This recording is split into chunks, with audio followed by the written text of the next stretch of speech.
여러분, 와규나 앵거스 이런 이름은 많이 들어보셨죠? 근데요, 한우는 어떠세요? 아마 처음 들어보는 분들도 꽤 계실 텐데요. 이게 바로 한국의 숨겨진 보석, 세계 최고급 소고기들과 어깨를 나란히 하는 바로 그 소고기입니다. 오늘 이 한우의 비밀을 한번 제대로 파헤쳐 보겠습니다. 이 질문 생각해보면 진짜 흥미롭지 않나요? 바로 한우가 딱 그런 존재거든요. 한국에서는 두말하면 잔소리죠. 모두가 인정하는 최고의 소고기인데 이상하게도 세계 무대에서는 그 이름이 거의 안 들려요. 진짜 아는 사람만 아는 그런 비밀 맛집 같은 느낌이랄까요? 바로 이 지점이 한우를 둘러싼 가장 큰 미스테리인 거죠. 아니, 한쪽에서는 나라를 대표하는 최고급 식재료로 어마어마한 대접을 받는데 다른 한쪽에선 그게 뭔데 하는 사람이 대부분이라는 거잖아요. 대체 왜 이렇게 극과 극의 상황이 벌어진 걸까요? 그 답을 찾을 수 있는 실마리가 바로 한우가 걸어온 길에 있습니다. 무려 5,000년입니다. 5,000년 동안 밭을 갈던 일꾼이 어떻게 식탁 위 최고의 미식으로 변신할 수 있었을까요? 자, 지금부터 그 놀라운 여정을 저랑 같이 한번 따라가 보시죠. 와, 이건 정말 믿기 힘든 변신 아닌가요? 5,000년이 넘는 시간 동안 정말 묵묵히 밭난 갈던 존재가 불과 수십 년 만에 운명이 180도 바뀐 겁니다. 그 시작이 바로 1960년대 한국 경제가 막 이륙하던 바로 그 시점이었어요. 사람들이 이제 힘만 센 소가 아니라 맛있는 소를 찾기 시작한 거죠. 바로 그 순간부터 한우는 오로지 최고의 맛, 저 눈꽃처럼 아름다운 마블링을 위해서 완전히 새롭게 태어난 겁니다. 자, 그렇다면 한우의 그 특별한 맛과 입에서 녹는 식감, 그 뒤에는 어떤 과학적인 비밀이 숨어 있는 걸까요? 이제 그 핵심으로 한번 들어가 보겠습니다. 한우 맛의 모든 비밀은요, 바로 이 근내 지방, 우리가 흔히 마블링이라고 부르는 여기에 다 담겨 있다고 해도 과언이 아닙니다.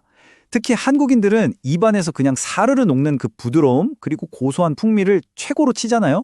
그래서 육종가들이 수십 년 동안 정말 이 마블링을 거의 예술의 경주로 끌어올리는데 모든 걸 쏟아부은 거죠. 바로 이 점이에요.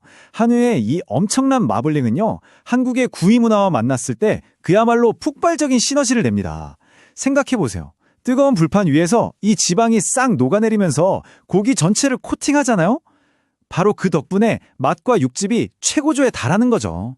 우리가 다른 어떤 요리법보다도 구이에 진심인 이유가 바로 여기에 있습니다. 자, 이제 이 숫자를 한번 봐주세요. 50.62%. 어쩌면 이 숫자 하나가 한우의 모든 것을 설명하는 가장 중요한 열쇠일지도 모릅니다. 이게 바로 올레산 함량입니다. 올레산이 뭐냐면 우리가 고기를 구웠을 때 고소하다 하고 느끼는 그 깊은 풍미 있죠. 그걸 만들어내는 주역이 바로 이 성분이에요. 그래프를 보시면 아시겠지만 한우는 다른 유명 수입 소고기들과 비교해서 이건 비교가 안 될 정도로 압도적으로 높은 수치를 보여줍니다.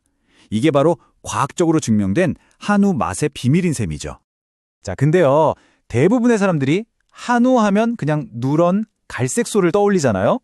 사실 여기엔 아주 깜짝 놀랄 만한 반전이 하나 숨어 있습니다.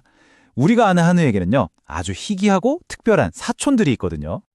그러니까 우리가 아는 그 갈색 한우는 사실 거대한 빙산의 일각에 불과했던 겁니다. 보세요. 호랑이처럼 멋진 줄무늬를 가진 칙소, 신비로운 검은빛의 흑우, 그리고 이제는 거의 전설처럼 단 20여 마리만 남았다는 배구까지. 이 개체수 차이 정말 어마어마하지 않나요? 이 소들은 그냥 소가 아니에요. 살아있는 역사 그 자체인 겁니다. 먼저 호랑이 소라는 별명부터가 정말 멋진 칠소입니다. 이 강렬한 외모처럼요, 맛과 향도 일반 한우를 뛰어넘을 수 있다는 연구 결과가 있어요. 와, 어쩌면 우리가 아직 경험해보지 못한 최고의 맛이 바로 이 칙소에 숨어 있을지도 모르는 일이죠. 다음은 흑우입니다. 강인한 생명력이 이 소의 가장 큰 특징인데요.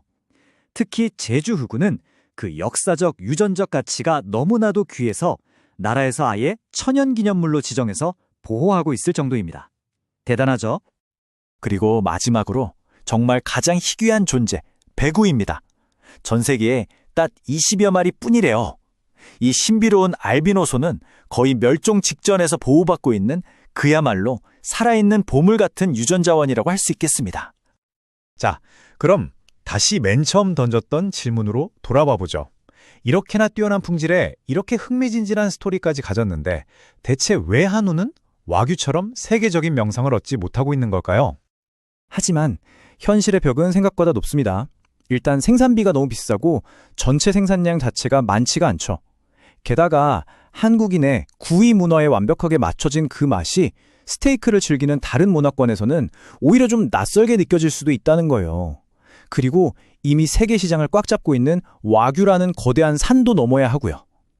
물론 도전은 이미 시작됐습니다. 2015년부터 홍콩이나 중동 같은 틈새 시장의 문을 계속 두드리고 있죠. 하지만 솔직히 말해서 이건 이제 막 첫걸음을 뗀 수준이에요. 진정한 글로벌 브랜드가 되려면 한우만이 가진 이 특별한 이야기를 세계인의 언어로 잘 풀어서 들려줘야 하는 그런 큰 숙제가 남아있는 거죠. 그렇지만 분명한 건 이겁니다. 이 모든 어려움에도 불구하고 한우의 잠재력은 진짜라는 점이죠. 이 독특한 풍미와 깊은 이야기는요, 세계 어느 프리미엄 소고기 시장에 내놔도 충분히 통할 만한 힘을 가지고 있습니다. 결국 이 질문이 남는 것 같습니다. 과연 한우는 한국인들만 아는 맛있는 비밀로 계속 남게 될까요? 아니면 언젠가 와규처럼 전 세계인의 식탁에서 사랑받는 날이 올까요? 그 미래가 어떻게 펼쳐질지 앞으로 지켜보는 것도 정말 흥미로운 일이 될 것 같네요.